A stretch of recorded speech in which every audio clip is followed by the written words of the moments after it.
Hello, friends. Welcome back to another episode of Jonah and the Pod. Today, we have a very special guest. Hello. This guest is someone that I have known literally my whole life. We have grown together. We were at church forever until recent. Someone that I love with my heart. I would say he is my brother's best friend, but I also count him as my friend. So please, everyone, welcome Johnny. Woo! Woo! Thanks for having me. Well, it's a pleasure. I guess let's just go straight into it. Intro yourself. Yeah, like I said, me and Johnny have known each other for so long. Literally, we have baby photos together. Yeah, literally. I remember, I used to always go to your house. You used to always be Sleep here. over, yeah. It was, but I always feel like I was Anthony's little brother. Yeah. I don't know why. It's weird. I don't. Me and Johnny are 1 year apart. For some reason, he feels like 5 years older than me. It's crazy. And maybe his life will attest to that, and maybe we can get into that. I think because I think at church a lot of your friends were younger than you. Yeah, and so I just we just grouped you kind of with them. Yeah, I was in this weird age bracket of Yeah. but it's good. But no, bro. It's cool because all of us have this no matter who it is, the people from our church, even if I wasn't close to people, it was right now we can meet up and it's just all love. It's like a family member sort of thing. Saying that me and Johnny were still pretty close, but I was little bro. Yeah, no. Anyway, let's do it. Actually introduce yourself a little bit. What do you do, who you are, interests, hobbies? So I'm 26. I'm married. Been married for 3 years. I have a baby on the way. And yeah, baby's due in May, so that's exciting. Soon to be father, but that's wild stuff. Yeah, it's making me feel like I'm getting old, but I don't think I am. Hopefully. What else? I work in construction. I've been working in construction for, I don't know, over 9 years. Is that right? Something like that. Yeah. But yeah, I'm working as, I'm working for a builder at the moment, doing that stuff. But I don't know, that's just work stuff. Yeah, I don't really care about that. So stuff. your wife, Emily? My wife, yeah. You guys met very young? Yes, we met at 15. That's crazy stuff. Yeah, we met at 15 at church, which was cool. I don't know. I guess we've liked each other for since then. It's pretty cool. Yeah. It's what's it called? So it was good. It's good to kind of grow together and see each other go through kind of important life stages, which is cool. I'm sure we'll get into a little bit of that as well, because I think that'll be interesting. Yeah. All right. So you are 26, only a year older than me, but you've been working in construction for 9 years. Mm-hmm. You have a kid on the way, which is crazy. You know, it's funny, and I'm sure the listeners will understand this as you start talking. But me and Binny is one of our friends as well. We hung out on Tuesdays. I don't know when it was, Thursday, and we were just talking about you came up in a conversation. I was like, bro, ever since Johnny started taking his faith seriously, it's he grew up another 5 years or something. I'm we're both bro, he's actually a dad now. He's he's your child coming is perfect timing. It feels yeah, bro. Your actual dad. Yeah, it's crazy. No, yeah, there's a few things kind of like that. I don't know, you just kind of, your life just changes, bro. It's crazy. Your priorities change. Yeah. People that you hang out with changes as well. But yeah, that's kind of, I think, kind of who I am. Yeah, it's good. I love God. Love talking about him. It's kind of like an obsession. I hope like this is the best obsession to have. Yeah. One of the big things that when I was, I guess when I became a Christian was that I always thought it was going to be a phase. And so that was scary. You know what I mean? Like it's like my eyes were open and I'm like, whoa, like there's so much and I just want to know so much and there's so much to kind of. You thought it was like a honeymoon period. So yeah, that's what I was I guess scared of. But you know, thank God. Like obviously we go through seasons, ups and downs. But you know, like thank God, like. So let's let's go through like how you got to this point, because I've known you your whole life and I've seen like your life pan out. You were a menace back in school a little bit. Yeah.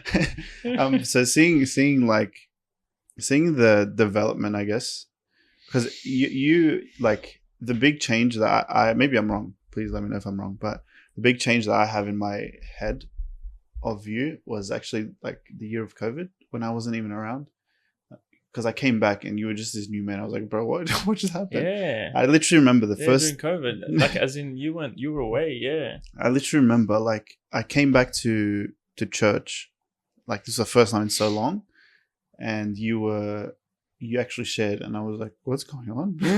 We shared together, like not together, but like on the same day. Yeah, I don't remember myself. I remember you. I don't remember myself sharing. Crazy. And I was like, bro, like, yeah, because you were it was like an end of year kind of thing. Yeah, and you like shared and I shared. I don't remember myself sharing. I remember it was both of us. Yeah, that's cool. Not together, but yeah, one of us went after the other. Yeah, and I remember like, bro, like, I don't know if I teed up at you or something, but I was just like, bro, this is crazy. Like, Johnny is like, I don't know, it's changing. Anyway, we'll get to we're talking like people know, but let's make them know.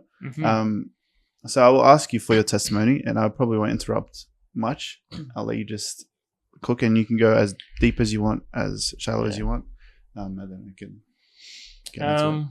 So I've grown up in a Christian family, going to church with Jonah.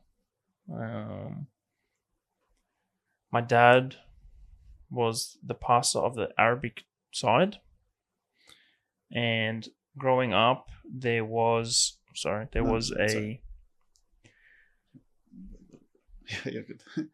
like a pressure, and I think that pressure helped to push me in the wrong direction. I went through phases. So, you know, when I was a kid, I, you know, professed that Jesus was my savior. I was like 5 or something. Said I was a Christian. That was my testimony. And then the same thing again at like 15. At 15, like I was like, you know, like I'm not living the right life. I need to change. This isn't good. I remember a couple of things happening at that time that was like, I'm living out of alignment with what God wants from me. And because of that, like my salvation is at stake. And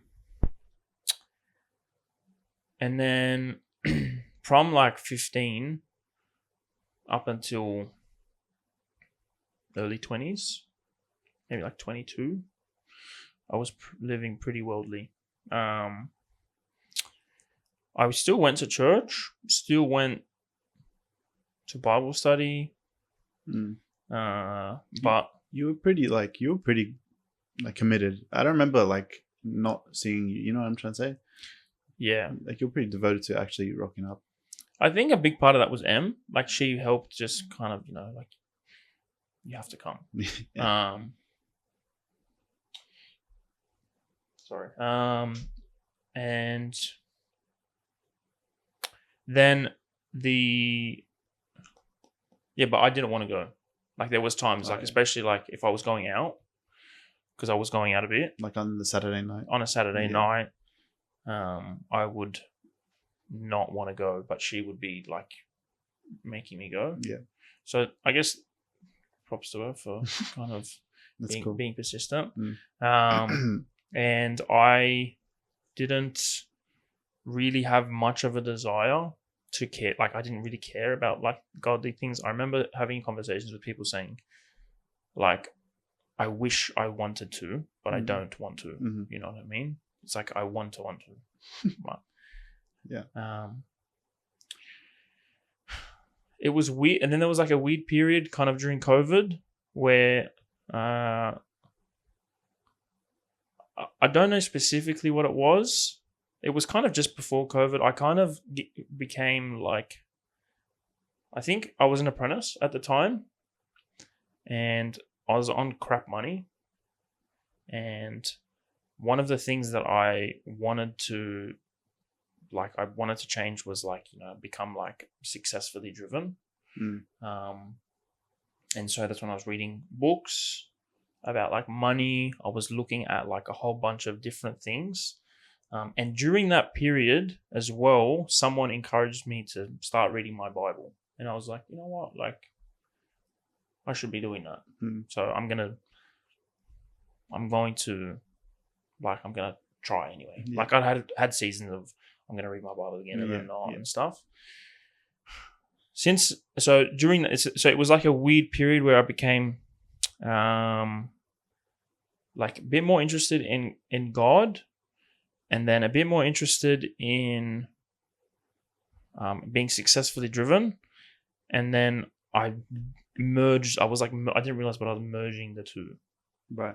And so became like, I want to be successful, so I'm going to use God for that. Right. And so I did it without even realizing, and I was like soaking up a lot of info that was very unhealthy. And I came across during that time, luckily I was like early stages, I came across a documentary, watched the documentary, and that like changed my mind. What was the documentary about? The American Gospel. Yeah. So when I watched that shook my world, because I didn't even know that existed, and that I was soaking up all that info. Yeah, wow. And so that was like a big kind That's of cool. Yeah. Like what am I, like what if this is wrong, what else is wrong? What should I be like? What else should I be looking for that's wrong? Like, I didn't really, I don't know how to explain it into words, but it was just like a big shock. Yeah. So I kind of then I think I have this tendency to become like obsessed with certain things. So at that time, it was like obsessed with understanding, I guess, like what's wrong about prosperity gospel, all that kind of stuff. And so realizing what was wrong with it at the time, that's when I was like, this is what's wrong with it, and this is what the truth is. And so it was recognizing, you know, like we're not caught, like this life isn't like wealth, success, prosperity. That's not what this life is. Yeah. You know what I mean? And if that's where God puts you in, like for a season, it's not because of you being driven. It's not because of all these things, because of God's grace. You know what's interesting about that? I've never heard that part of your story, I guess. But I always like imagined people get to that conclusion by other people, like by other people trying to get rich, sort of thing. Like what way? Like the prosperity gospel. To me, it's like it's always pushed by people. But I've never heard or even like thought about people coming to that conclusion on their own, sort of thing. I mean, well, I guess I didn't. I watched the documentary. No, I'm saying like, because you were like, from what I'm misunderstanding, but from what I'm understanding, like before the documentary, you were sort of like, you were mixing the two, and you were getting to the conclusion that like God will actually help you, be successful with money and stuff like that. Yeah. and like that's the sort of life that you want to live. But like that's what I'm saying. It's always interesting to me because I always look at like these guys, Kenneth Copeland, and those guys are pushing it. I've never actually seen someone come to the conclusion on their own, but I guess it's like the lies of the devil trying to like. Yeah, bro. So, yeah, it's interesting. I would have like it's so crazy because like I was like soaking up this stuff. I didn't even know that you could be a bad preacher. You know what I mean? Like I didn't even know that like you could be so wrong in your preaching. You know what I mean? And that you could just be like a false teacher. Like I didn't know that. Yeah. Wow. So like that was seeing that. Like I remember like there was a phase like I picked up a Joel Osteen book. I go, you know, it's a pastor. Like, you know what I mean? Like, this is a pastor, and he's talking about living your best life now. Like, how good's this? Yeah, that's wild. And there's a couple of like side quests in between that was like not really side quests, but like like a couple of instances where I felt like there was people in my life that should have. Like, at least, why did I come to that conclusion on my own? Like, why was there no people around me that were warning me of this stuff? But maybe there was, and I was just blind to it at the time. Anyway, so coming to that realization, hearing the truth for the first time, well, not for the first time, but taking it in for the first time was a big change. And without even noticing... without like me even intentionally trying, my life was just changing. I didn't have any sort of desire to kind of go out and do the things that I was doing the worldly things that I was doing.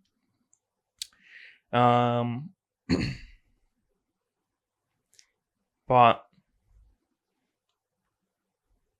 like I think COVID kind of helped with that. Like I couldn't really.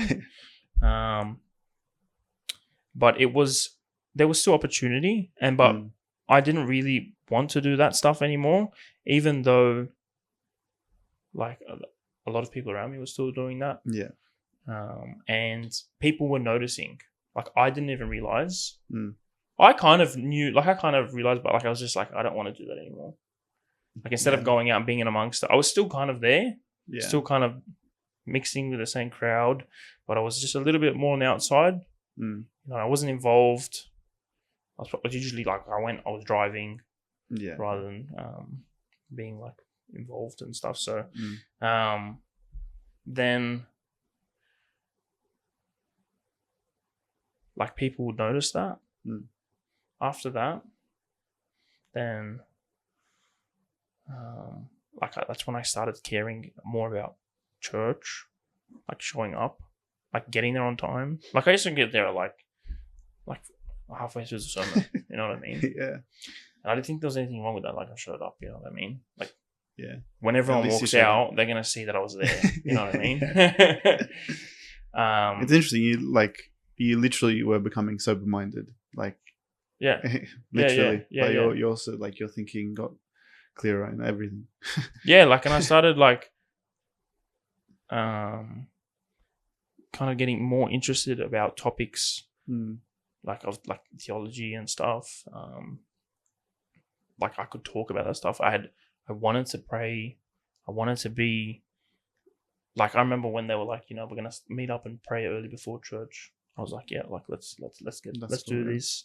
When I used to be like rocking up so late, like it was just a big change. Big change. And then actually caring like what's happening in the like what Alex was saying at the time, what like even in the songs that we were singing, like even though like I wouldn't sing, but like I was actually taking notice of what was happening. Having discussions with people, like actually like wanting, like that was a topic that I used to run away from, especially like when we used to hang out with like Akram. I knew that when we hang out with him, he was going to be intentional, and that kind of scared me. But like props to him, bro. Like, you know what I mean? You know. Maybe I'm wrong, but you know what? It sort of sounds like. It sounds like COVID, like made you face, like, the issues that you didn't know you were having, sort of thing. And then like the reason why I say this is like you just said, like when you hung out with these people, it's sort of like they're also like forcing you to face issues that you didn't realize you were having, or like face topics that you didn't really want to approach, because you know that if you do approach it, or if you do like have that conversation, or you start thinking about it, you're gonna like get hurt by it. You're gonna realize like something is wrong. And you don't want to think that because you're like enjoying yourself. Maybe, yeah. I don't know. I think so. So yeah, I think that's pretty accurate. But other than then like that change was happening. So I actually wanted to talk about this stuff now. Like, what am I going through? Like, you know, just like what does discipleship look like and stuff. And I think because people, especially at church, people were noticing that at the time.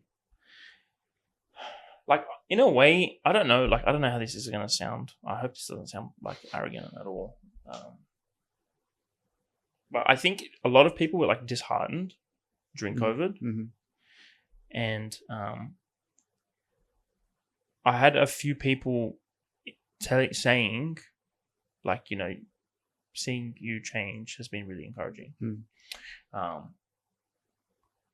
And so, like, when a lot of people were like feeling really down, and like by God's grace, I guess I was used for their encouragement. I don't know. I feel like that sounds pretty arrogant. I don't know. Look, if you didn't say I was going to say it, I was going to say it afterwards, but I'll say it now. Like, actually, we'll probably get into it, but I'll say that the people around you have probably been so affected by, and we can get into that a bit later, but like have been so affected by the change that you've had. And you can probably see it like the Bible study that you're doing and stuff. It probably wouldn't, like, this is a reach. I'm going to say it. I know it's a reach, bro. It's a reach. But like the snowball effect, like, so now him and his friend group have a Bible study they do. And if the change didn't happen in your life, then maybe the others wouldn't have been interested, because they wouldn't have been affected.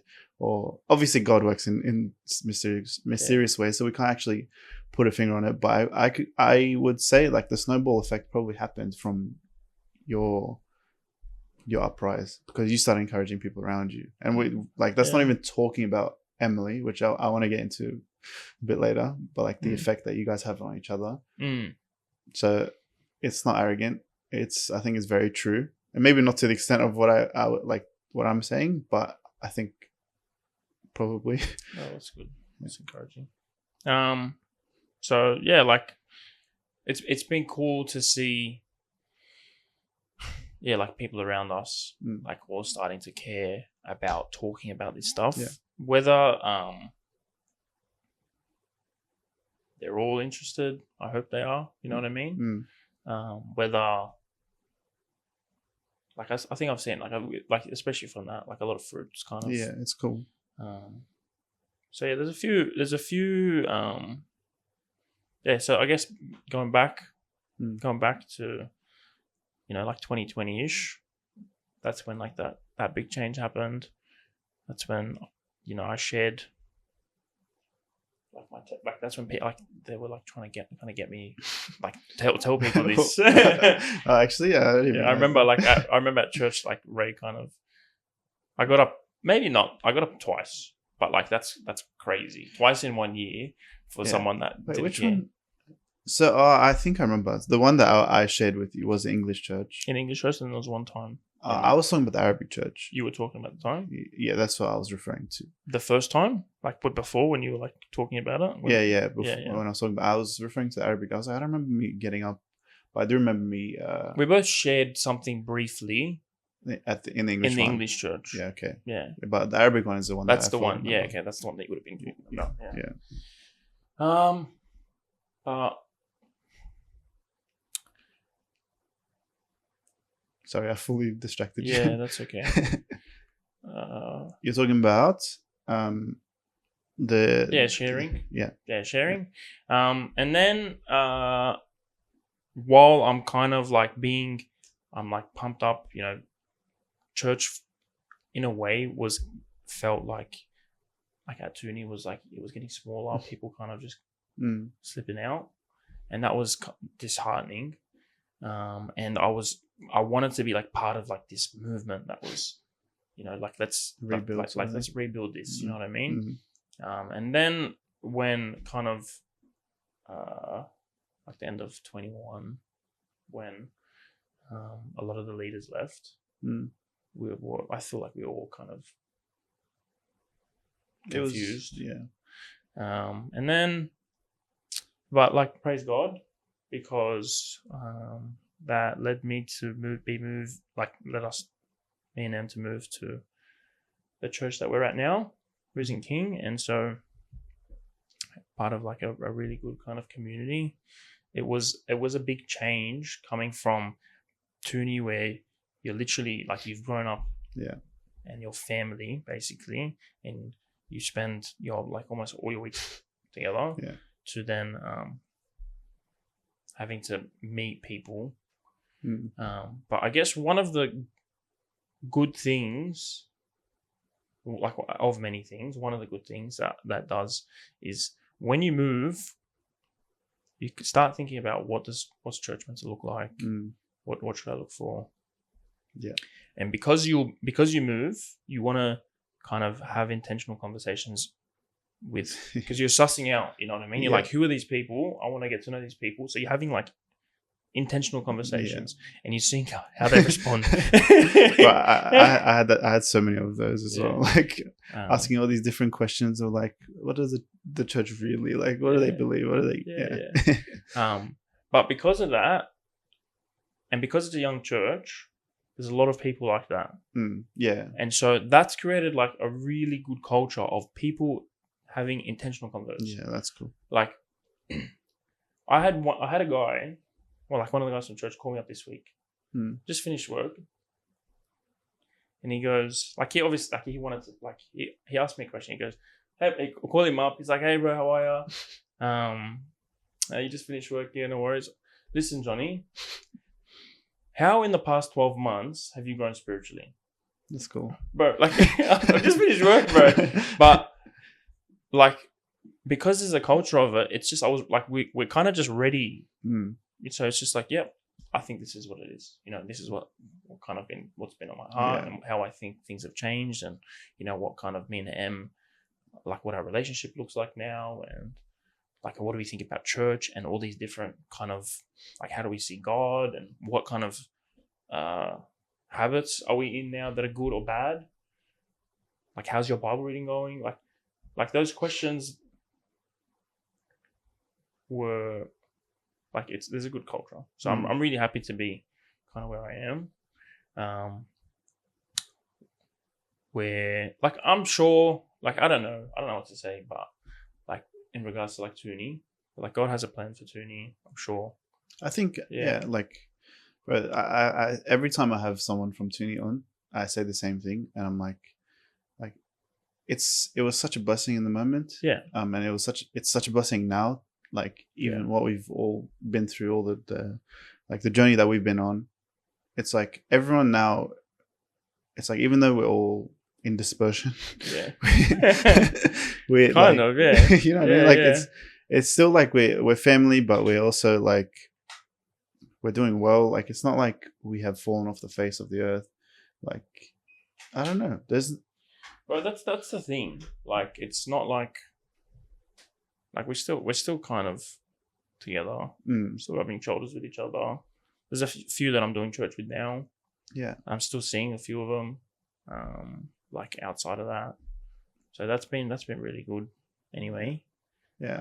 It's interesting because, like, even we're both at new churches and stuff, but like, it's weird. Like, no matter how much time I will spend with my new church, it's like, they'll never be you guys. You know what I mean? Yeah. Even though I love them, but like, it's just interesting. And I hope, like, we're not coming across as like, oh, like, this church is like this. Like, I love all the churches. Yeah, I love it all. Like, I love it all. Yeah, I love it all. But there's obviously, like, there's a special spot in my heart for Toonie and those people. It's literally who we grew up with. Yeah, but like I'm really thankful because I've been able to build good kind of good relationships with a good bunch of people. Yeah, where we are now. Praise God. I don't know. I feel like I skipped over a lot, but I think that's pretty much it. Like that period between 2020, we got married, end of 21, and then there was that change. Moving churches. Did it take you long to find a church?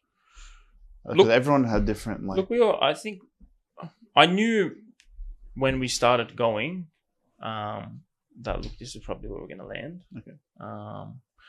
And then like 6 months later, like we made it official, became members, we joined the Bible study, and then from that we were able to kind of build kind of good relationships. And look at like I think whenever we left, we're all looking for something like Toonie, and we're never going to find that. You know what I mean? Yeah. The bond is just like it's like we've went through a lot together. Yeah. And you're not going to get that, but like thank God, like we have like I have like a lot of really close people who we are. But it just took longer than I thought. I thought I'd mesh right away with people. Yeah. But bro, that takes work. And that's cool. Should I start firing off questions that I have? Bro, do it, yeah, man. I don't want to stop. I want to stop rambling. No, I'm gonna make you ramble more. Okay, go for it. All right. Firstly, I literally just had the question in my mind and I forgot it as soon as I started speaking. What on earth? Was there a moment in time that you realized like, okay, now I'm a Christian, or was it like just a gradual thing? Yeah. So no, it wasn't like a moment. So for me, it wasn't like that. It was a gradual thing. I don't have it was this day. Yeah. Or I think I have like a time period. Time period. End of 2019. That's when I was like started thinking a little bit differently. But it was unhealthily differently. Yeah. But I would say like that's maybe when God kind of opened my eyes. And then after like early 2020, that's when like a lot of like that's when like like it was like over probably like 6 months that this change kind of in my life happened. Like a year ago I looked like this. A year like things started like my life just changed bit by bit. So you say your church now is like the culture is like you can have intentional and deep conversations and like whatever conversations, it's usually, maybe not usually, but there's a lot of good conversations. My question is like, what would you say to encourage people to maybe build that culture? It's so hard, but it's not like it's doable. Yeah, you know what I mean. I think you have to have a good bunch of mainly men. I'd say men would usually lead kind of that kind of culture. But a good bunch of men that are willing, that understand what discipleship is, and are willing to be vulnerable with each other, and are willing to keep each other accountable. We kind of had stuff like that in the past, like let's keep each other accountable. And thank God for those times. But it was hard to like have a culture that stuck. I don't know how, other than like by God's grace. But other than that, like I think you just need to have like a good bunch of guys around you that are going to kind of encourage you. And I don't know, bro, like-minded people, it's kind of rare to come across, right?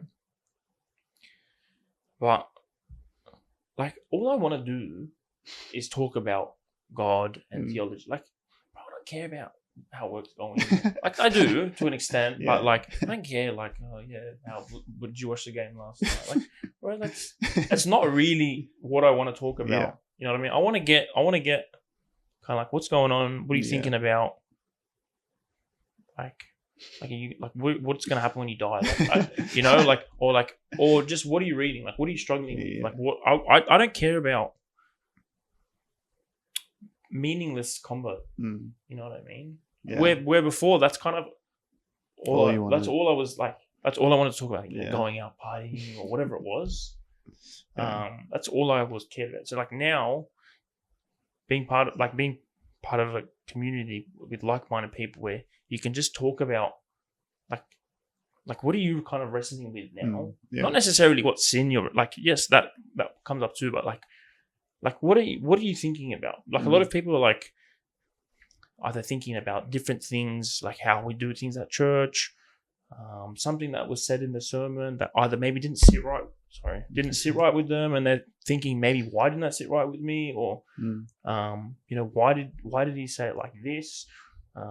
Is that like what's behind that?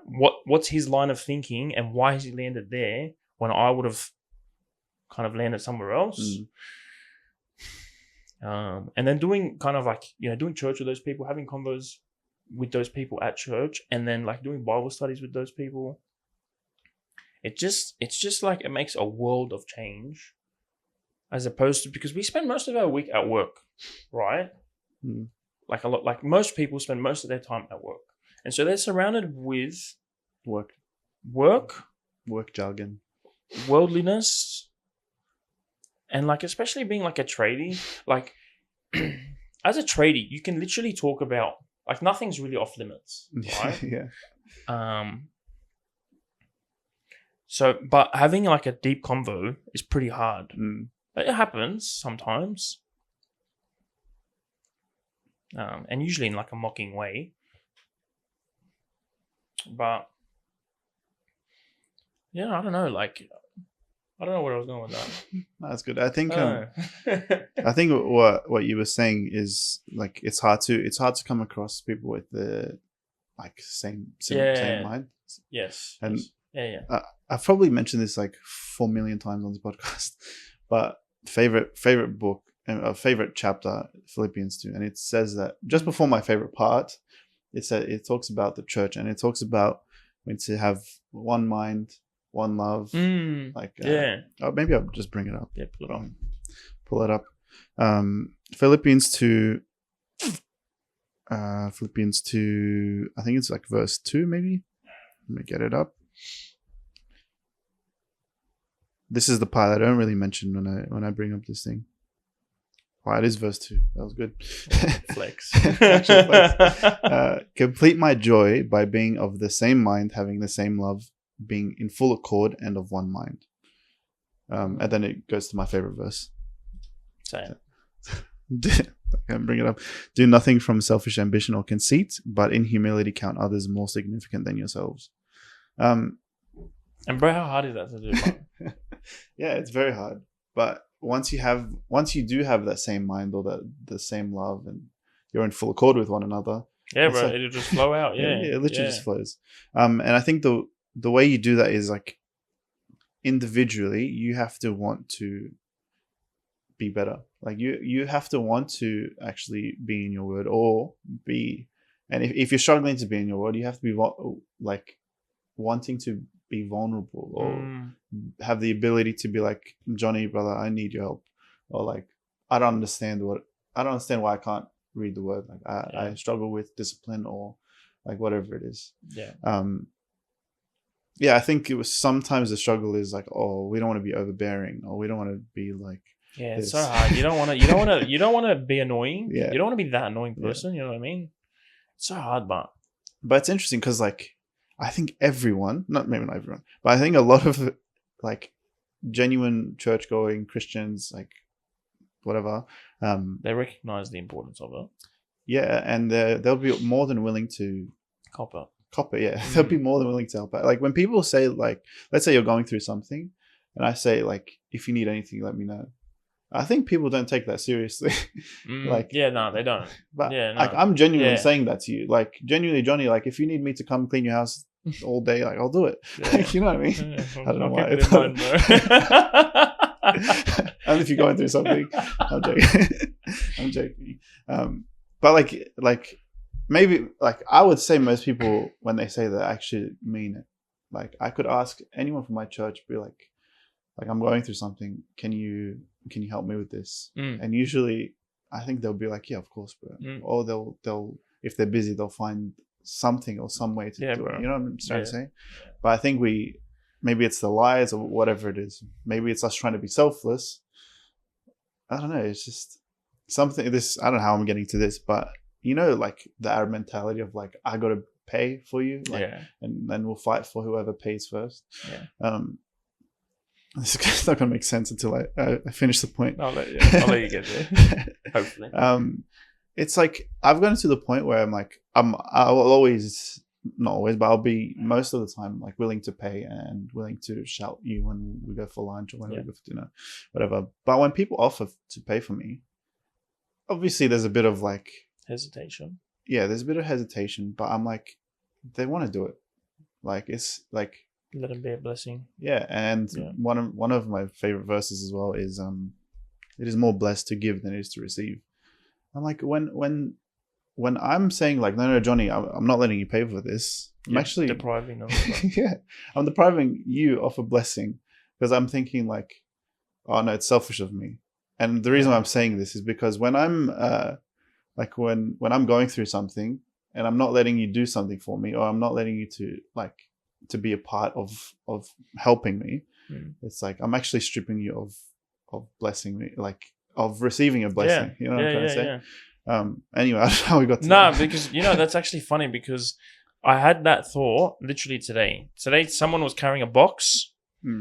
So I was meant to take a bunch of boxes up to the kids' room today, but I forgot a bunch, right? And so because I forgot a bunch, the girls that were there at the kids' room were like, oh, we need these boxes, right? But they didn't say it to me, they said it to someone else. And so I saw someone grabbing the box and they're like, I was like, let me take that, because they've obviously been told by the girls to grab it. And I go, let me take this. He's like, no, don't deprive me of this.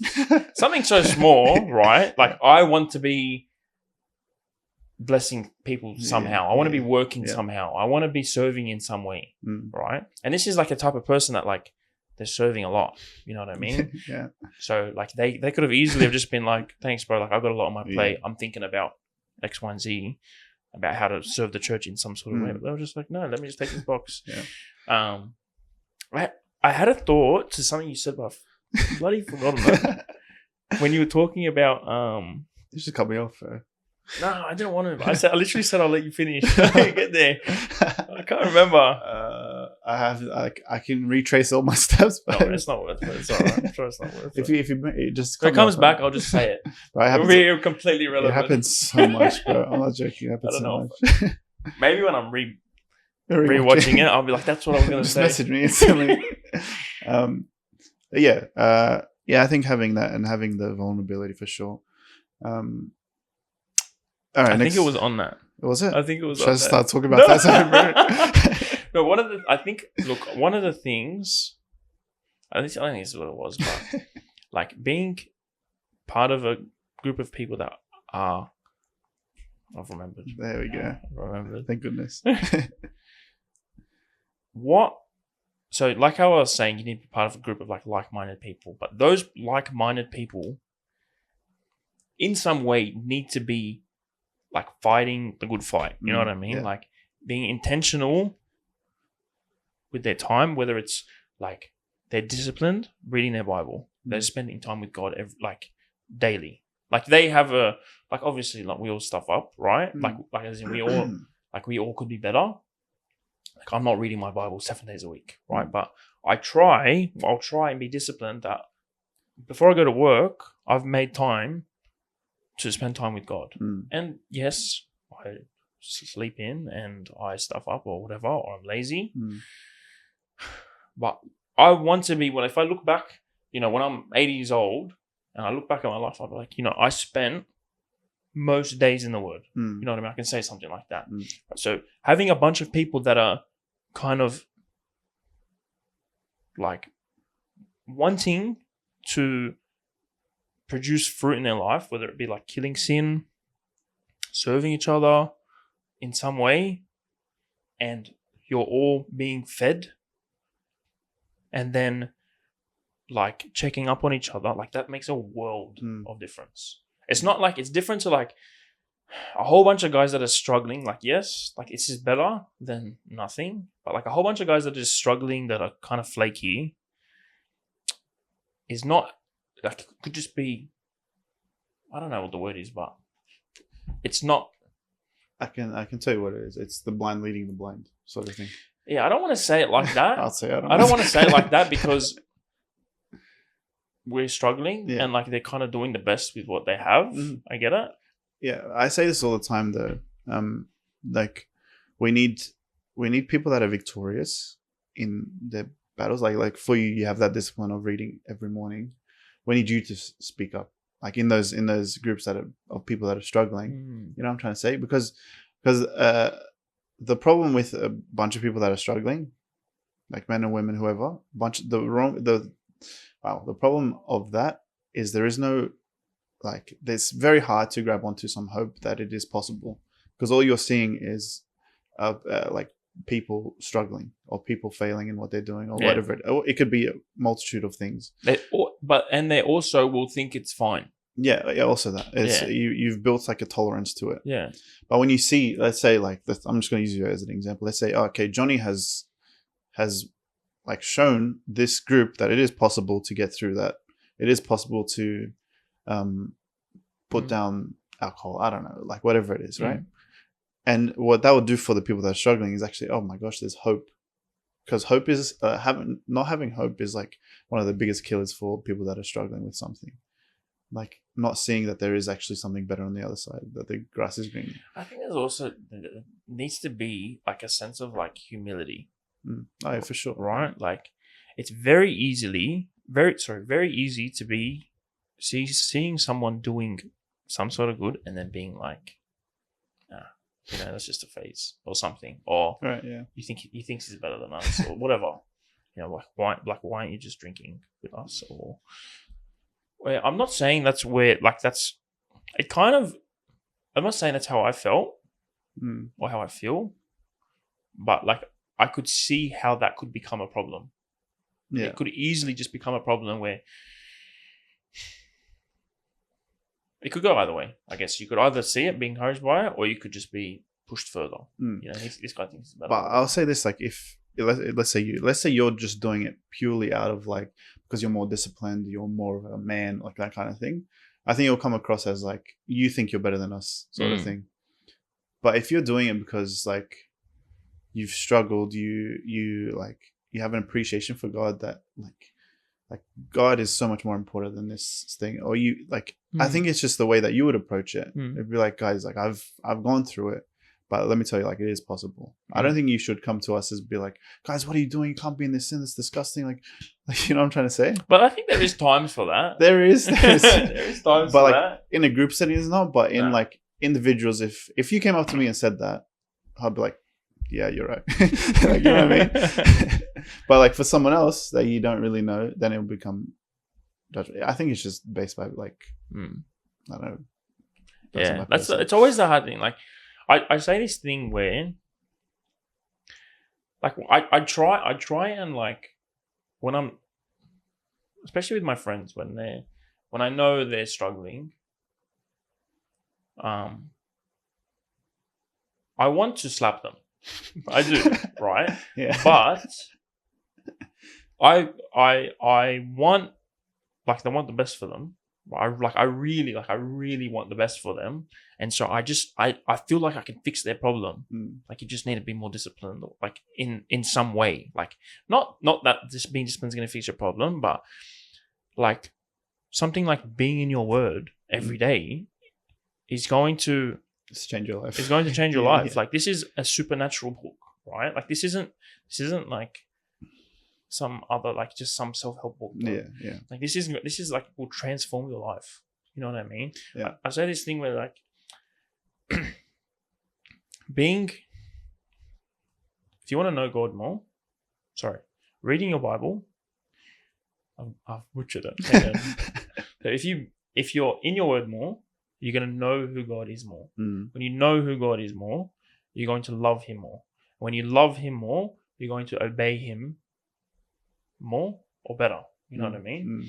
So, like, when you know who God is, that's going to change your life.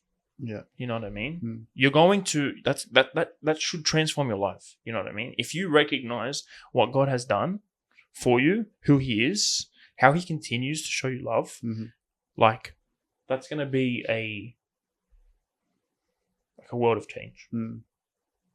Yeah, I fully agree with you. I think the issue with the issue that people have is, for me, when I'm consistently in God's word, I fully understand, like, it is the living word. Like, my life becomes so much better, and not the external things, but like me myself becomes so much better in everything that's happening and everything I'm doing. But when I'm outside of those moments, it becomes so much harder to understand that it is the living word. It is like something that I need in life. You know what I mean? Like, it's like, oh, like, what do you when you're going through those times? Is it just like pity, or is it just like what? Like, I don't know. Like, what keeps me in those times, or what makes me go? Like, I guess, like, I go through those times. I'll go through those times as well, right? But I'm asking is, like, how do you feel in those times? And when someone says you need to be in your word, like, how do you take that? You know what I mean? Is it just like, I know, shut up, or is it like yeah, you're right? I don't know. Like, I think for me, because I've been in faith for a while, it's like I know I need to be. I would never say I know, like, shut up. I would actually appreciate it more than everything.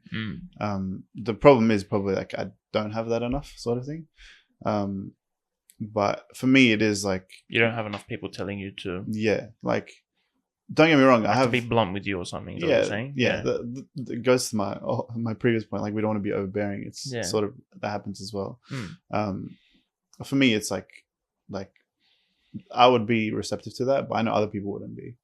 Like, people are very different. People are very different. Like, you want to be receptive, you would be. As in, I respond to bluntness. Yeah. You know, what you're doing is wrong. You know, this is why it's wrong. You know, you need to fix this or not. I don't know if I'm emotional. I think I am a little bit, but like, I respond less to like being emotionally persuaded. I just want kind of tell me why this is wrong. Like, when if I'm asking you your opinion, hey, I'm doing this. What do you think? Am I doing something wrong? Right? You wouldn't be like, oh, like, it's like, okay, but like, I don't want someone to sugarcoat it, bro. Like, I'm asking you, like, tell me. Yeah, I get you. I don't want you to like save my feelings. Like, I don't care. I do, but like, I care more about doing what's right than opposed to my feelings getting hurt. The thing is as well, like, the way you approach those conversations, it's like, I could tell if you're doing it out of love or not. If you're coming out of, like, even if you said the same thing, I don't know how I would tell, but you sort of can just tell. Like, if you said, like, Jonah, like, if I asked you a question like, hey, Johnny, I'm struggling with this, and you say, like, oh, no, it's okay, or whatever, I would, like, no matter what I even think of you, I know you're trying to do it out of love, whatever, I would be like, I know that's actually not loving to me. You should actually tell me what's right. But if you said, like, Jonah, like, no, you need to stop. If you said that, there's like, I would be able to tell that it's either out of love or out of judgment. And I would think, if you have the balls to tell me that, sorry, that's inappropriate. But if you have the guts to tell me that, I don't know. Then, like, you probably do care for me more than I probably even care for myself in that time, sort of thing. Which is the verse that I have. So there you go, bro. Yeah. So I think people are different. People, like, the more I understand people, the more I have conversations with people and whatever, I realize people are different. Like, people have gone through so many different things that people respond to, like firm discipline. Some people respond to just being constant, like something, gently, just encouraged and come on and It's interesting, but I guess everyone. everyone responds to God's word, so that's what we need most and most important. Yeah, that's right. Yeah, I think it's just getting that routine. But one thing that like has changed a lot for me is the more time you spend in the word. Like I used to read when I like even when I was like even like I feel like I feel like I've been in a good spot, like being disciplined for a bit of time. But even like early stages, spending like although it was consistent, it was minimal, right? Like I didn't remember anything I was reading, so it wasn't really soaking in. Wasn't changing me. Like I'm not able to like ponder on it because I don't remember it. Yeah.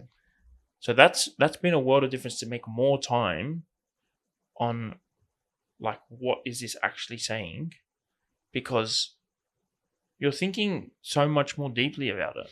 You know what I mean? And that's like some people have different opinions, but like a good study Bible is going to help. People have different opinions, and a lot of people from my church have different opinions. A lot of, but like you can like, what is wrong with benefiting from spirit-inspired men that have gone before you? Yeah. Like yes, you need like the Holy Spirit can work, like just you and God, right? I can give you the argument if you want. Like, tell me, I'm not convinced. If you can convince me, I'll be. Look, I'm not on that side, but I can tell you the argument that I've heard. It's just like I'm gonna butcher the argument, but it's basically like the God's word is very interpretive is a bit of a weird word, but like if I read something and you read the same thing, we can get different things out of it. Yeah. So I think if people rely on study Bibles, then you're only going to get the same thing when you can get something else out of it. You know what I mean? Yeah, but I'm not convinced. I don't have the great argument. Let's do a debate one day. Yeah. I'll get the guy on. Yeah, for me, I have study Bibles, but I would actually I prefer to do my quiet times without it, just because like quiet time is just me having a conversation with God. But if I'm studying, or if I'm like more intentionally like sort of, I don't know, like. And I think it's a personality thing as well. Look, maybe maybe I could be wrong, right? For me, I want to know kind of what this text is saying, right? And because if I know what this text is saying, I could skim over something, and like it's like gone straight over my head, right? Yeah. But like, if I understand what this passage is saying, like it's either going to expose my sin better, it's going to reveal who God is better, and in either case, it's going to produce sanctification. Yeah. Like, I don't know. I usually just, this is me again. I just use it when I'm confused about something or I have a question about something. I'll see what it says about it. Like if there's a verse, I'm like, what? I don't get it, or like, am I reading that correctly, or whatever it is.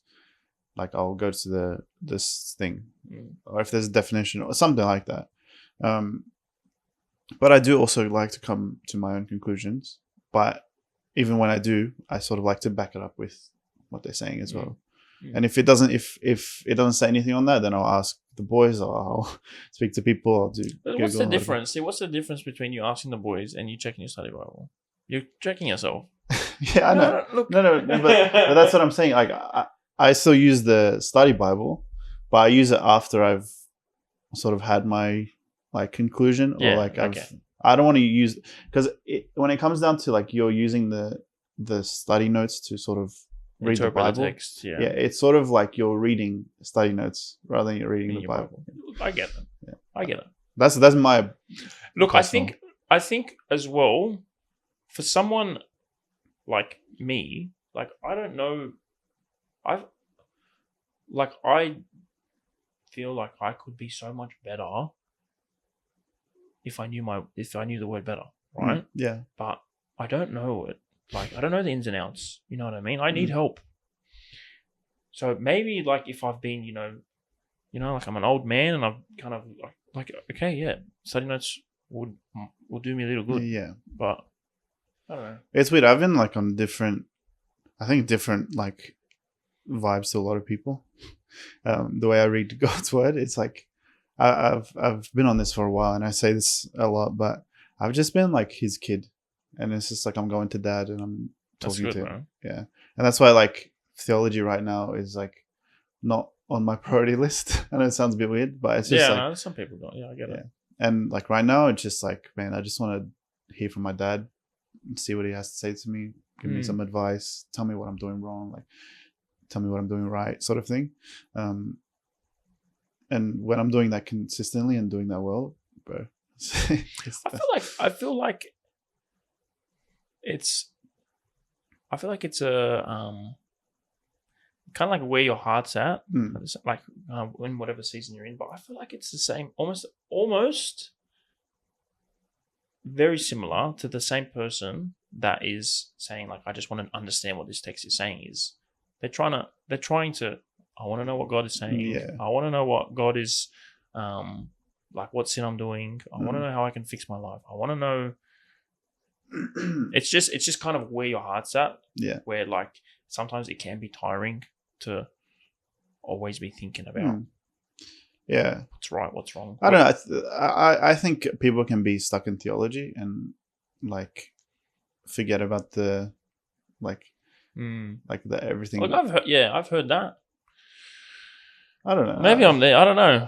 I have not. I don't know, but if you see yourself, like if you see your life bettering, I don't know if that's a word, but like if you see yourself getting closer to God and genuinely, it's not just like your knowledge is increasing, but like you're genuinely getting closer to God, and you see like your heart is improving, you're serving, you're doing all these things, you're loving more, then there's no issue. But I think when knowledge puffs up, what's the verse again? Maybe this is where I need the theology. It's not theology, but what's the verse? It's like I know. I don't know the verse. Do I find it? I'll butcher it. But it talks about your knowledge puffing up in a negative way. Knowledge puffs up. Proverbs. Wait, hold on. It's not on Proverbs. 1 Corinthians 8, chapter 1. Let me get it. I don't know what is going on. What did I say? 1 Corinthians. Something about love, like love. Chapter 8, verse 1. Now, concerning food offered to idols, we know that all of us possess knowledge. This knowledge puffs up, but love builds up. Yeah. Yeah. If anyone imagines that he knows something, he does not yet know as he ought to know. But if anyone loves God, he is known by God. Mm-hmm. So I think what can happen when you're just this is the thing, when you're only studying theology or like even studying anything. Like let's say you go to uni and you're just studying the books. It's like your knowledge will puff up, but the practicality, like that knowledge is useless if there's no practicality to it. This is a hot take maybe of mine, but I've had this stance for a bit. But like your knowledge is useless without practicality. Yeah, I agree with that. Like there's no point in having knowledge if you're not living it out. Yeah. Yeah. And I think that's pretty much what he's saying, but he's replacing practicality with love, which I think in a Christian sense makes sense. So like I think when people build up their knowledge, I should probably build up my knowledge more. Don't get me wrong. We all should, but like for me, that's probably the place that I'm lacking. But like I don't know. I feel like someone who's pretty consistent in their word, and even if they're just like they know God. Yeah, that's the thing. I don't know. So it's like intelligence is so different. It's not just like book knowledge. Like it's very different because I have people. Just because you don't know, like just because we don't talk about specific terms and names and like of the things, and we talk about like church fathers, like that doesn't matter. Yeah, you know what I mean. Yeah. I think that's something that I would probably like. I struggle to understand. Maybe a lot of people struggle to understand is like because I'm not the most like just in life book smart like sort of person. Same. Yeah. Like it's not something that interests me. Like I don't really like when something is cool. I find it interesting. Like, but I'm not the person to go fully deep and understand the Greek and all that kind of stuff. But I have friends that do that, and they're mind blowing to me. I'm like, bro, that is like crazy. Like how you know so much, and they just like they write sermons, they do all this stuff. I'm like, man, this is like wild. For me, I struggle to write a sermon. I'm like last minute sort of if I have to. Yeah. Like people do it for like their own gain and enjoyment and stuff like that. But for me, I would because they're say, working out, like they're grounding themselves in what they believe. yeah, and I have no issues with them. I actually respect them heaps for it. But what I have, an issue that I have is like actually thinking they're better than me, because just because I don't have that knowledge or I don't, but what I like they have, what they like I have.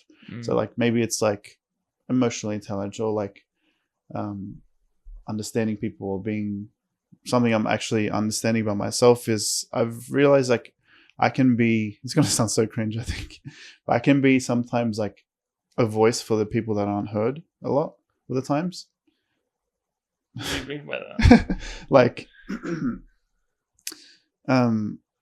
people that are going through something, or people that maybe people misunderstand, or like people that are maybe in the background, or like voiceless sort of people. I think I can be sometimes a good spokesperson for those people to actually even speak to them, but also speak on their behalf. I don't know if that's making sense. I know what you're saying. Yeah. Yeah. That's a pretty cool observation.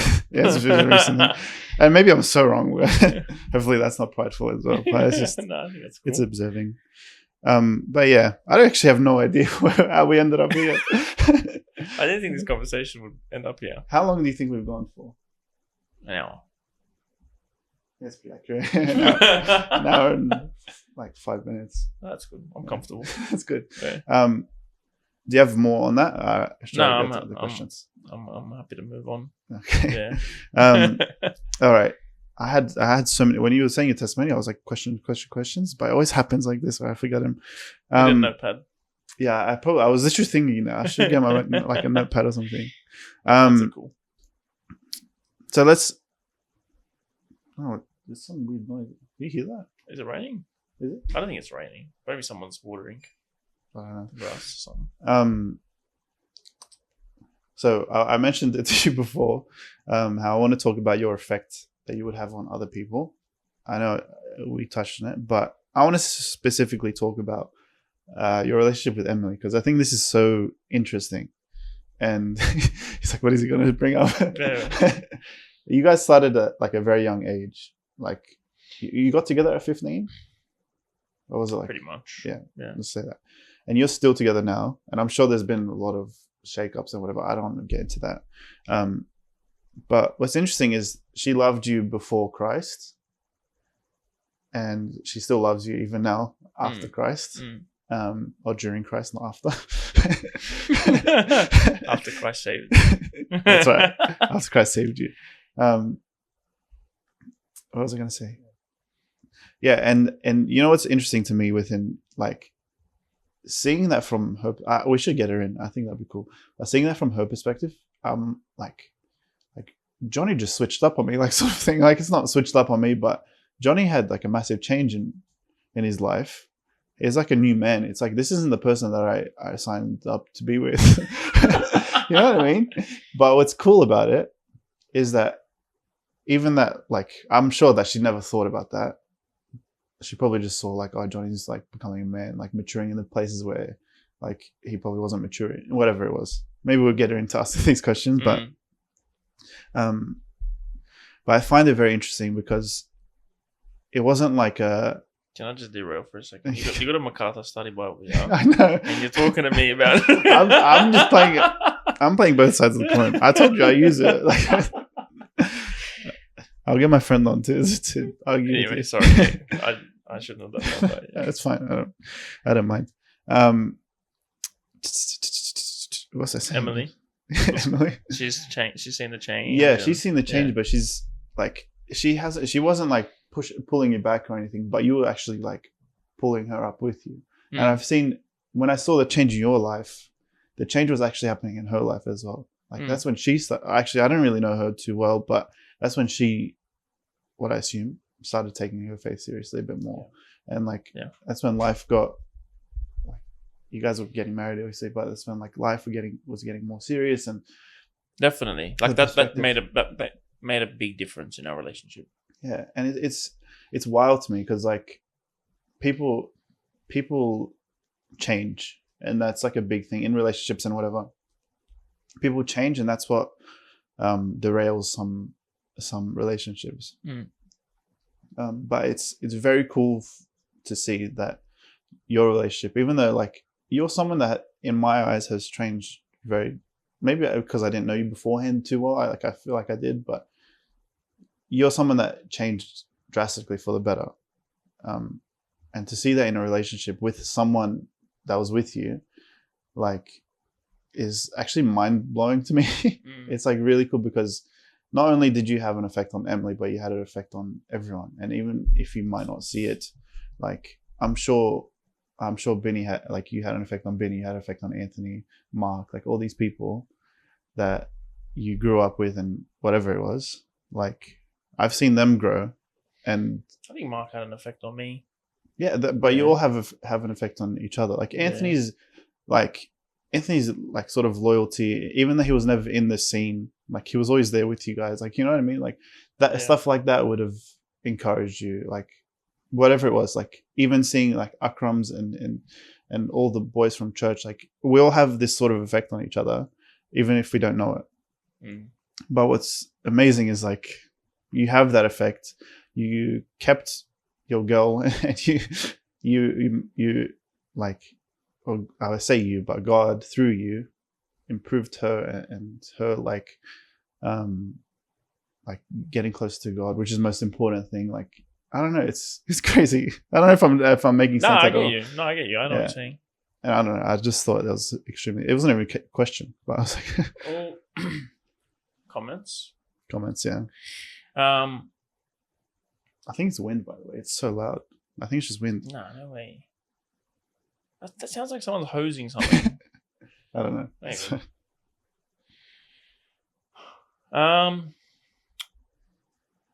Maybe. It had a big impact on our relationship. A couple of reasons. I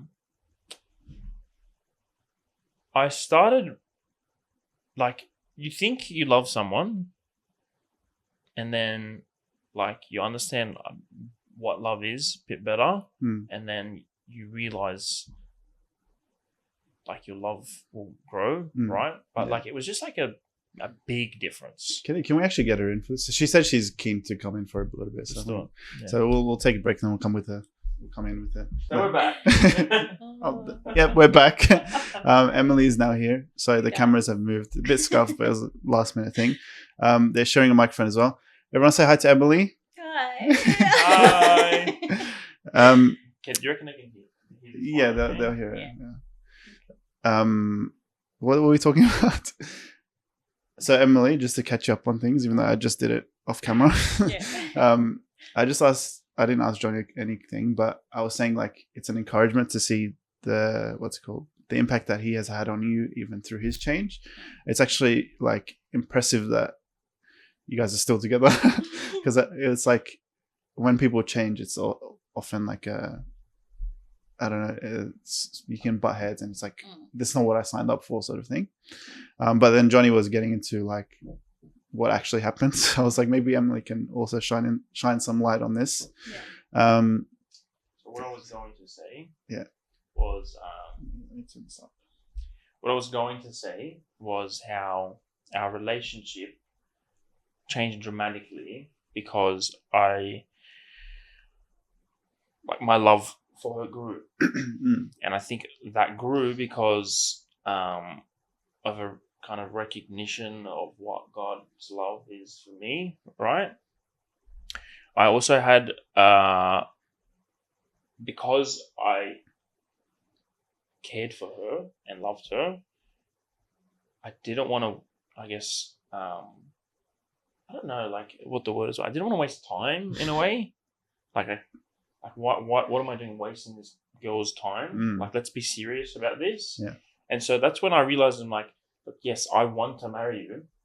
And it was, for me, it was always like a distant thing.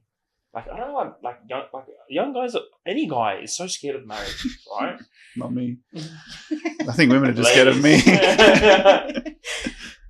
But it's very common. It's very common to, when you have a conversation with someone they're dating, it's like, what are you waiting for, right? And even when people are engaged, sometimes it's like, what are you waiting for? It's just like, oh yeah, like, I don't know, I'm still figuring this out. Whatever. Like, we're not ready yet. I'm like, well, what are you doing? Like, anyway, so realizing that, yes, I wanted to marry her. So like let's do this thing. You know what I mean? And I think that was pretty, like, that was a shock for you. Yeah, I was very shocked. I think because for so long, Donnie, I think we were 22 when we got engaged. Oh yeah, maybe 21. But I think when you brought that up, we were 20 or 21. I think it was one of them. 21. Maybe it was 21. It would have been just before we got engaged. Like that year. Maybe. I don't know. I can't remember now. But yeah, it was like he had always said, oh yeah, like 25, 26. And I was like, no, we're getting married at like 23. We've been dating for so long. And it was always like, nah. And I was like, whatever. Like, he's going to realize. And then, yeah, it was just so out of the blue. I actually remember where we were. It was after church one day. And we're in the car together. And he was just like, oh, what are we waiting for? Like, let's just get married. And I was like, sorry? And I'm getting so flustered. I was like putting the window down, like, what's going on? And I was like, where did like this even come from? Because like in my head, it was like still far away. Like we hadn't. And Johnny's the type, like he never spoke about proposing or like we had spoken about obviously getting married, like it's in the books for the future, but he's not the type to be like, okay, this year I'm going to propose or like this is like our plan, whatever. So I had no idea what was coming. And then, yeah, it went from me thinking it was going to be like 5 years now down the track or whatever it is to being like next year. And then that was like a big shock. And even then, bro, like I'm not one for long engagements. Like this whole like we get married in a year. I'm not thinking this whole like, it's just soft about that's right. This whole like getting married like later, like long engagement. I get it, big weddings, you need a plan for them, but I don't know. Were you guys engaged for long? We weren't meant. Our engagement period was meant to be like a year. 1 year. Yeah, 1 year. So he proposed in May, and then I think we had booked July 3rd as our wedding date. So it was just over a year. Johnny originally wanted 9 months, and I was like, oh, I don't know. Like in my head, I was like, a year's good. I was scared. See, because I don't think he was scared too, but back then we didn't. Like, we were young. Like, when he proposed, we were 22. And I was like, this is a lot. And then, looking back at it now. Looking back at it now, I would have obviously gotten married sooner. Because by the time, even like the 9 months had come, I was like, I'm ready to be married. Like, you're so over the planning. You're so over the waiting. And being engaged, bro, is tiring. Yeah. It's like you do more things together. You're doing like more family things. It's hard work being engaged, man. Like, because you're not living together. Like, you're living separately, but you want to spend a lot of time with each other. So it's just hard work. I've heard that engagement's like the hardest time in a relationship. I have so many hot takes and I don't want to get into it, but maybe when we finish this podcast, we can talk about it. But like dating and engagements and all that kind of stuff, I think we're getting it like we got it wrong. Yeah. It should be. That's what I mean, bro. Like engaged to be like a week, married. Yeah, it's a bit dramatic. Let's not do that. But that's how they've done it for thousands of years, bro. No, like I don't know. Anyway, I'm just like, do I say dating is like Let's take it to Lebanon. Not that extreme.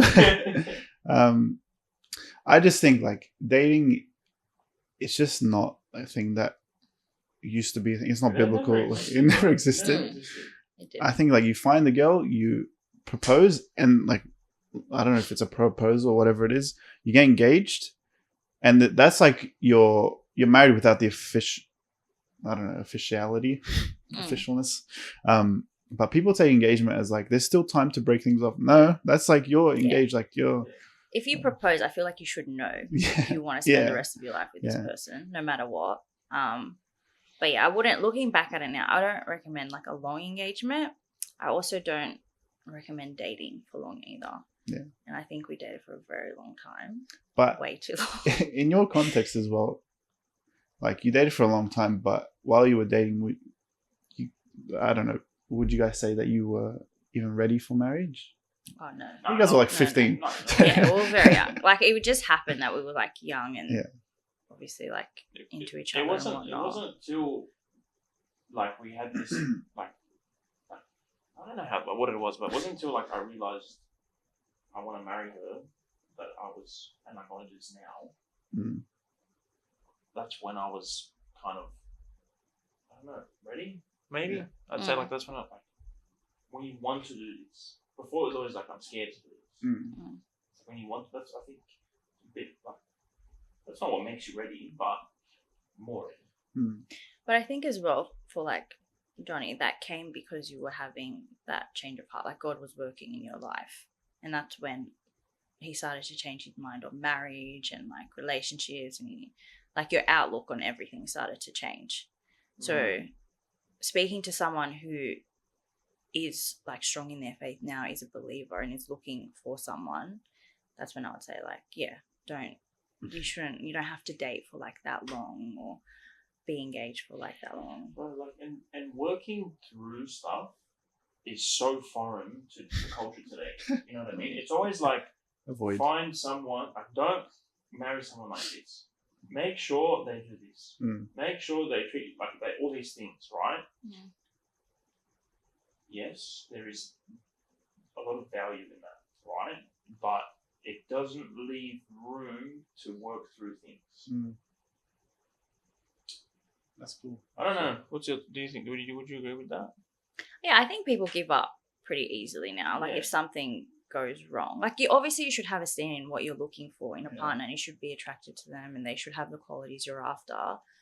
But it's like as soon as things start to get a little bit tough, then like people just like give up and whatnot, and it's just like, well, marriage isn't going to be easy. So like whatever stage you're going through, you're going to have like your ups and downs in marriage. So you should learn those like skills to be able to communicate. I think important skills to kind of learn, not kind of just avoid. It's actually like, whenever I even hear about like the sort of divorce rates, or even like the age of like when people get into relationships or get married, it's like just rising and rising. I'm just like thinking about it. I'm like, it's just crazy how like we're just getting worse and worse. Like, how does it make sense? We're getting more knowledgeable. We're just getting worse and worse. It's crazy. It's because we're getting more selfish. Yeah, for sure. Did you say that already? No. Yeah, but I think that's part of it. It's like, what can I get from this relationship? So that's why dating's so long. It's like, what are you gonna? I know that we're probably not gonna end up together. So what can I get from this relationship? Yeah. You know what I mean? And it's so bad and unhealthy when that gets into the church, and people think that culture's okay. It's not. Yeah. Not okay. But it's honestly like there's so many aspects to like dating and relationships now. It's actually so confusing, and it's so like you guys have been out the dating scene forever, but like for me or whoever else, it's like there's so many different aspects. It's like you got to think about so many things. You got to think about like even nowadays connection is like a thing, which like there's your soulmate. Like oh, you didn't have chemistry or whatever. But if someone ticks all the boxes, or someone like I don't know, like someone has the personality that you think you would be with, or whatever it is. Like that should be enough. Mm. But nowadays, like you have to have everything in line, in order. Like even me as a man, it's like, oh, like You gotta be making this much money. Yeah. You gotta be doing this. but whatever. it's actually like extremely confusing because I'm in a place where I'm like in some aspects I think I'm like ready for a relationship. Obviously with some there's obviously like I'm not in the place where I'd want to be. But things are confusing. Things are very like, okay, I don't know whether I just should be like for myself and actually think about like, okay, this is the man I want to be, or should I be like a man that other people would want me to be? Like, or like like let's say I have a girl in mind, like they would want me to be. You know what I'm trying to say? It's very, I don't know how. I feel like that's pretty easy to answer though. The man that I would want to be. Yeah. But I agree with you. Yeah. But that makes it, like, in my opinion, it makes it actually harder to find someone. Yeah. Which is Yeah, I get that. But you know what? I think I don't know how it left me, but now, like, what separates you from like the person that's going to just date for any reason is, is going to change who they are to date, is then like.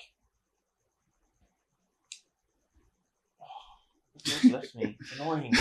Damn it! Do you want an example, like, while you think of that? But what if I remember it? Yeah, remember, it cut me off like straight away. Okay, all right. If you remember it. Yeah, yeah. Now I'm like holding you for you to remember it. Like texting, for instance. Like, I actually hate texting, especially like a girl, because all the lines are blurred. You're like, am I texting you as a friend? Am I texting you to see what the potential is? So what I was going to say, right, good. Is on that, right? That's good. Because, like, you know what, like, it's, like, someone who's dating, if you have a conversation with them and you say, like, do you think you're going to marry this person? Like, a lot of the time they're like, oh, no, you know what I mean? It's just like, well, what are you doing? Yeah. You know what I mean? Why are you, like, that's supposedly the purpose of dating, is to be, to figuring, like, is for marriage, right? Yeah. Like if you don't think you're ready for marriage, don't date. You know what I mean? Yeah. And so it's much more appropriate to go into a relationship with the intention of marriage, as opposed to just, I'm just seeing how things are going. You know what I mean? Like that's so much more wise, as opposed to say someone like when we're 15, we're just kind of like, oh, I think she's cute and whatever. Yeah. But what's this 15-year-old? This idiot 15-year-old is not ready for marriage. You know what I mean? Yeah. Yeah. So don't date at 15. Don't date young. That's. I don't think I will. That's good. Look, it's always go into any sort of if you're going to a relationship, it's for the purpose of marriage. You're not mucking around.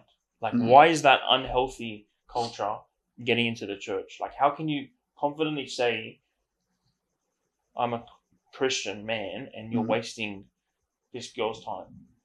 Okay, correct me if I'm wrong, but what I think dating is, like nowadays, and maybe not to me, but like to the culture, is just getting to know someone. Is that what are you saying, like, still do that, but like do that with the intention of... Do it with the intention of, it's like... Okay. I'm not saying don't date. But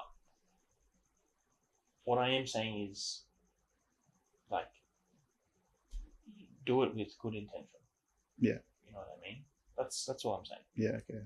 You know, this is gonna sound so weird, but I think the reason why dating apps have been so successful, like Raf and Jeanette met on dating apps, and there's a lot of people nowadays that are meeting and working with dating apps. It's because the intention is there. Yeah. When you're in church setting, or even just like a group setting, friendship setting, whatever it is, the problem nowadays is texting and all this stuff. It's like the intention, you actually have no idea. Yeah. If I'm texting someone, I'm like, I don't know whether you're into me or whether you're like you want to see if I'm something that you want to pursue, whatever it is. Now it's like, oh, you're my friend, let's talk. I'm like, nah, I'm done with it. I can't bother. That's why I don't know. I'm in the point where I just want to, like, meet people in person and talk to people in person. But it's actually so hard. Because if you don't text them, they're like, oh, they're not interested in me. Like they'll probably have that perspective. You know what I'm trying to say? Yeah. It's weird. I don't miss it at all. He was the worst texter. What? He was the worst texter. So he would. Sometimes it was days. He wouldn't reply. Come on. It was days. Come on. Early on. Yeah, but so yeah. like, see, even with that, like if someone's a bad texter, it's like, oh, they're not interested in me, or like they're having. But it's like, no, it's just a bad text. Like, no, he doesn't want to talk. I don't know. Anyway, that's. I didn't realize we were going to talk about this. I got agitated. But so who are you thinking about then? You. Stop it. So Emily, during Johnny's like his change, how was that like impacting you? Was it like a big like shock, or was it like oh my goodness, or what was it? If you even noticed. I definitely noticed. It wasn't a massive shock. I think looking back at like who Johnny was and who he is now is a big shock. But when it was happening, it was like little slow like progression. So it was like little things that was happening that I was just like, okay, like this is weird. What things? Like you being interested in reading the Bible more, talking about the Bible, praying. Like I knew you were putting more effort into like you started by like listening to the Bible while driving a lot. So he would like talk to me about that. And I was like, okay, like there's like all these little things. Like his attitude started to change. Like he was becoming like softer in a way, and like. Yeah, I don't know. Like it was just like all these like little things, like the things that he used to care about, he slowly like stopped caring about. Like his interest started to change. So yeah, I could definitely notice there was a change, and I loved that change because I feel like I was praying for that change. I wasn't a strong Christian. But I was always like I would say back then, I don't know, like it was like a lukewarm Christian. But I always knew what I wanted in a guy as well. And I don't know if I just saw that in Johnny, but I knew he wasn't there and I was kind of like ignoring it for a bit. Because I wanted to be with him. And then so when it started happening, it was like, yeah, it was like an answer to prayer. And I was like, okay. And yeah, like it was just like the slow like progression of things that started happening. And then that started having an impact on me, which encouraged me to like read my Bible more and pray more. And we would talk about things more. And yeah, so that changed like our discussion, the way we view things. And then our relationship, I would say started to grow from that as well. That's cool. And then, I think that was like over a couple of years. So it wasn't like a difficult time. Was it like a better time? Like it was definitely a better time. Yeah. I'm saying like was it like a oh my goodness, like Johnny's changing on me, or was it like finally like? Yeah, it was finally like it was what I was like looking for, because I don't know what it was. It's like I saw it in him, but it was like I think I would say it's like I knew he just wanted to rebel, and I was like, why? Like I don't know. And then it's probably like this is getting to the psychology of things. I don't know why I'm saying this, but it's probably because he was a pastor's kid and he had the expectations of being a pastor's kid. So he had to rebel. Yeah. So but we just grew with him until that moment. Yeah. Anyway, sorry. And that's so like it's not advice I would give to someone like date a Christian because you see date a non-Christian because you see potential in him. Like I wouldn't advise that. No. Don't do that. But we're like it just showed God's grace in our relationship a lot, like that we're so undeserving of, but he really worked in our relationship despite so cool. like all our failures and just being absolute delinquents, as Marky would say. But it's just showed God's grace in our relationship a lot. So no, I wouldn't advise someone to do that. But yeah, I am very thankful that it had that positive outcome, and it had now we can be a testimony to that. This air conditioner. Sorry, it's just this air conditioner's been fluctuating the whole time. So did you before you came to Christ? Was it did you think you were Christian? Yeah. I did. Emily, did you think you was a Christian, or was it Yeah, I think because I would have been the same. He's a Christian, because I didn't fully understand what it meant to be a Christian. It was, I think back then I was very naive. It's just I'm a Christian, and even though I'm doing things that don't resemble Christ, you can't judge me. I'm going, I'm a teenager, I'm doing what I want, whatever. One of the things, this is a bit of derail, but one of the theology that I had was, if you at one point in your life said, I'm sorry for my sins, Jesus, and this is the one that you had, or this is what I had, right? Yeah. If you said that, that's it. God forgives you, right? Yeah. Not what does true repentance look like? Not what does true faith believe like? What does that mean? And so I think I kind of had that backwards thinking. I don't know. I'm blowing hot air now, bro. This changed the mode. I don't know what you did, but this room gets so hot because of the lights, but then it gets so cold because the aircon is inside your room. Okay. Anyway, sorry, that was just. Wow, we just were in sync just then. We actually just said the exact same things at the same time. It's crazy. Soulmates. I'm telling you, right? What was I saying? It's blowing hot air now. It is. Wait, have a look. You put on auto. I think that should be good now. Maybe you just stop touching it. Yeah, I think that should be okay. But it's gonna get really cold. That's fine. You're so funny, Johnny. Before the podcast, steam, bro. What the heck? Let me open the window. Yeah, that's Bad sorry. theology. I interrupted badly. That's bad. I should have derailed. That was my okay. bad theology. And so you thought I was a Christian, but you were Right. lukewarm, kind of being a lukewarm Christian. Yeah, I would say I was at the same kind of, I had that theology as well. But I would say more involved. I cared about church more than Johnny did at that stage.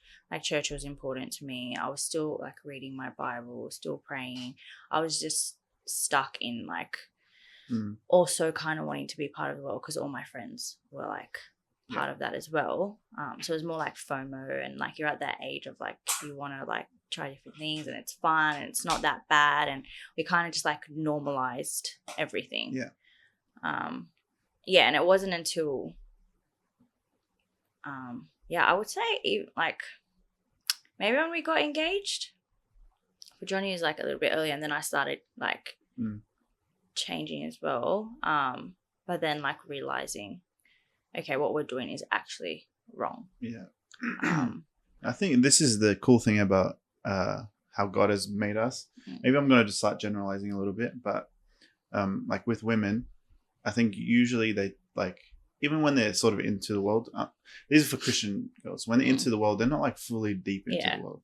For guys, it's they can derail fully. Obviously girls can, but usually guys will derail fully and then understand from that's how guys do. But girls are usually more level-headed in this regard.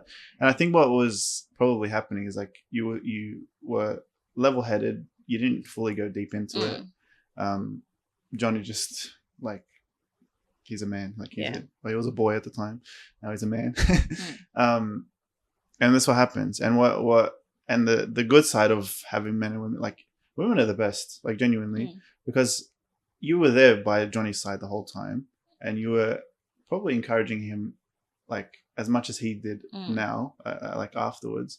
But like he even prior before he came to join the podcast, he's like, yeah, you were encouraging him to go to church, like, and that's why he was consistently coming to church, even though it was late. But like he was still got that time to be around church people, and like it was probably again the snowball effect that I was mentioning before, Johnny, is like that was probably a snowball effect from you, like to reach that point of like none of it is in vain. You know what I'm trying to say?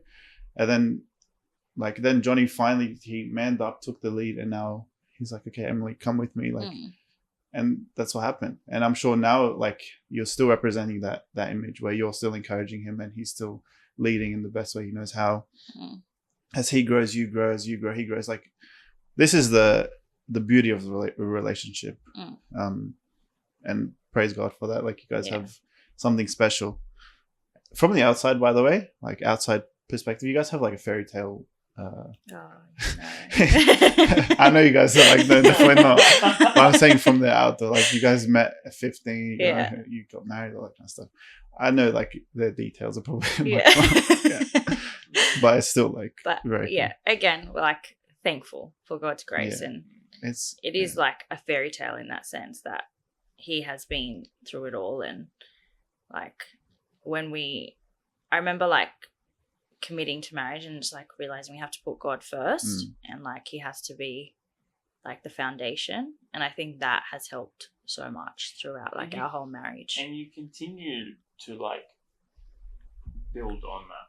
Like you go through seasons where you're like, we need to do this, and then we need to do this. We need to put God first. And it's like you realize.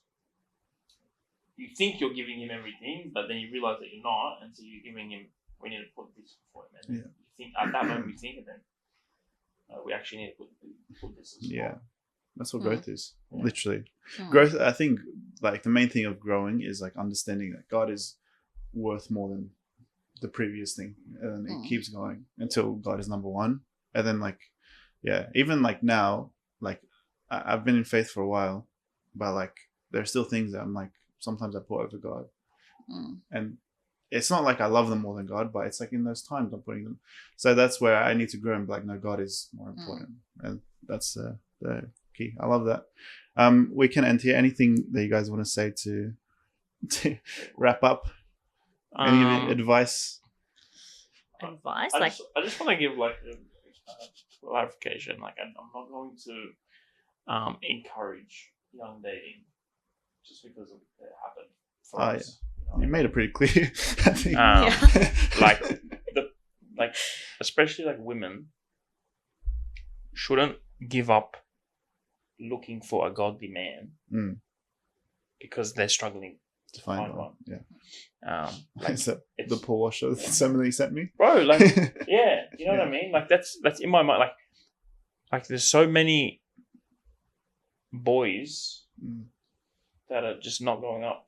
You know what I mean? And it's like women are meant to be looking for someone that's going to lead them, someone that's going to wash them with the word, someone that's going to spiritually like feed them. Yeah. And someone that's kind of solid, not someone that you have to kind of drag, kick up the bum. You know what I mean? Like that's you don't want to marry like a child. No, exactly. Yeah. It's just and I think Paul Washer, what he was saying is like there are no everyone around them. I think what he said is like there are amazing 30 plus year old women that are still single and they're upset about it because there's no men around.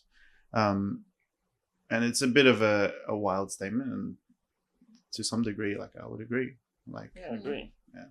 And it's almost like it's just so bad on the men because like what culture do you want to be a part of? Yeah.